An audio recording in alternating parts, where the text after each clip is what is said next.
Health Watch is presented by UMass Memorial Health Care. Here, caring for you. Welcome to Health Watch, presented by UMass Memorial Health Care. I'm Chandler Walsh. Today, we'll continue our conversation on vaping and the serious conditions it can cause. What are the most severe consequences of vaping? Sometimes something that starts out as a simple cough progresses to shortness of breath or severe chest pain that seems progressive and very severe. This is a sign that there may be significant, even life-threatening lung damage occurring, and it's the sort of thing that we want to have you in the hospital so that we can treat you and give you the treatment that you need if you're having these kinds of symptoms.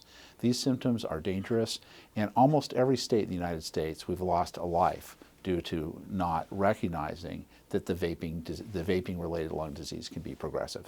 How is vaping damage diagnosed by physicians? There are really two things. It starts with a history of being exposed to vaping products. It's followed by symptoms that could be related and confirmation that those symptoms aren't due to other known diseases like an infection or some other process. The third step is really to get a chest x-ray to see if there is evidence of lung damage. And the fourth step is to check the oxygen level, usually with a finger oximeter, to see whether the oxygen level has been affected.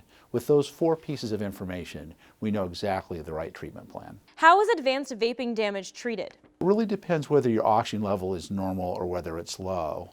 If the oxygen level is normal and the x-ray is abnormal, the trick is to determine whether it was the vaping or some other problem like an inflammatory disease or more commonly an infection that's caused the x-ray to be abnormal.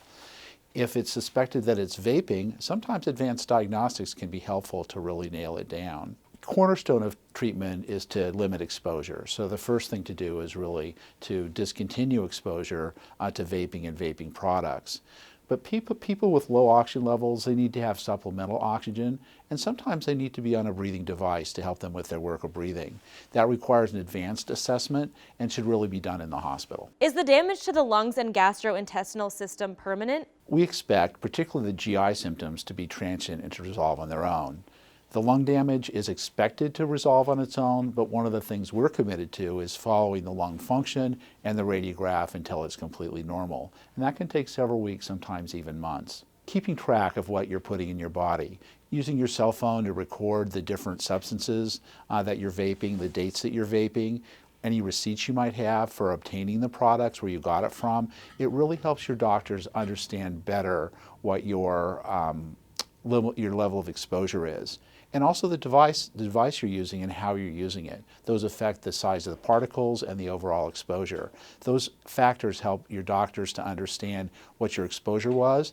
And if you've been exposed to an adulterant or a particularly provocative chemical, it helps our Department of Health officials figure out what it is you might have been exposed to, because they can sometimes get samples of the vaping solutions from the manufacturers. Why does it seem like severe vaping illnesses are on the rise? We know from our colleagues in the Centers for Disease Control in Atlanta that more cases started being recognized in April.